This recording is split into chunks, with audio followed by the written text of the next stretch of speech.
Salut à tous, David Chéroux, instructeur Krav Maga à Bordeaux. Je vais vous parler aujourd'hui du coup de pied qui sert à rien.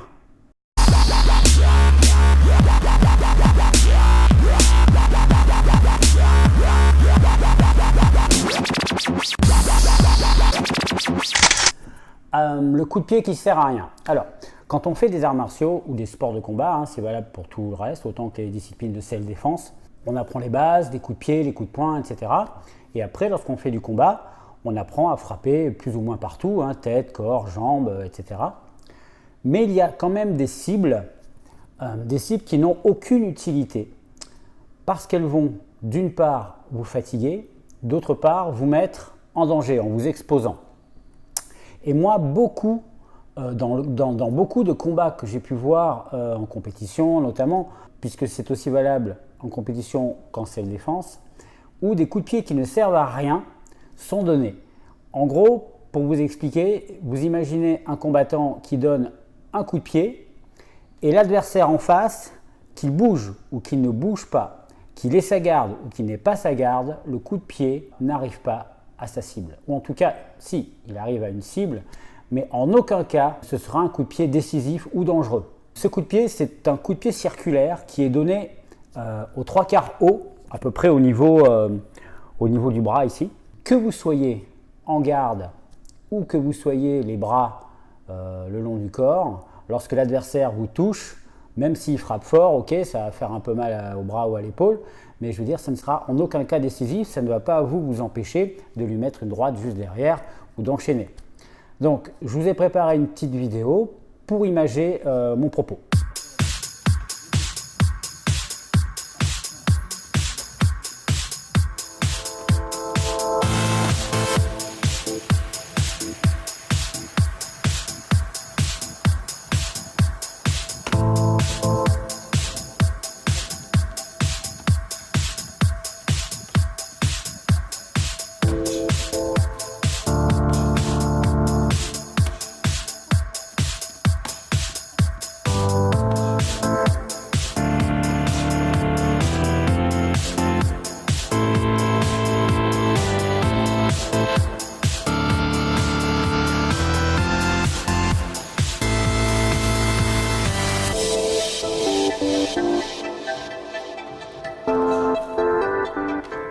Donc vous voyez, qu'on ait les bras en haut, qu'on ait les bras en bas, ce coup de pied ne sert à rien.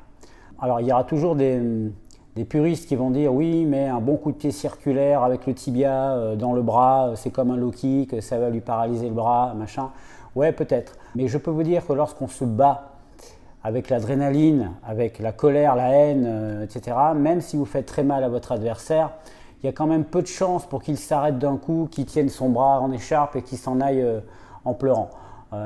Quand on fait un combat, on essaie de mettre toutes les chances de son côté et clairement, ce coup de pied ne sert à rien. Là où il est donné, il ne sert à rien. Alors comme je dis à mes élèves, lorsque je vois des coups de pied comme ça à mes cours, si le coup de pied est donné de cette façon parce que l'élève a un défaut de souplesse et qu'il veut progresser pour monter de plus en plus haut, évidemment, si c'est sa hauteur maximum, oui, effectivement, il faut qu'il travaille là pour essayer de monter de plus en plus haut et arriver à la tête. Ok, là, ce n'est pas un travail tactique, c'est un travail technique. Par contre, si dans un combat, le but c'est d'essayer de toucher et que je vois des coups de pied dans les bras très régulièrement, là non, clairement, ça ne sert à rien et autant se fixer d'autres objectifs. Par exemple, les côtes flottantes, ça c'est une cible valable.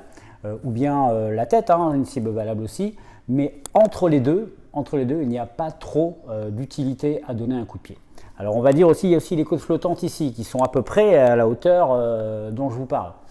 Oui, alors dans ce cas, il vaudra mieux miser sur un coup de pied en diagonale, en mi-hauteur, qui ne va pas arriver de façon linéaire, circulaire, et qui va arriver de plein fouet, mais qui va plutôt arriver en diagonale sous les côtes.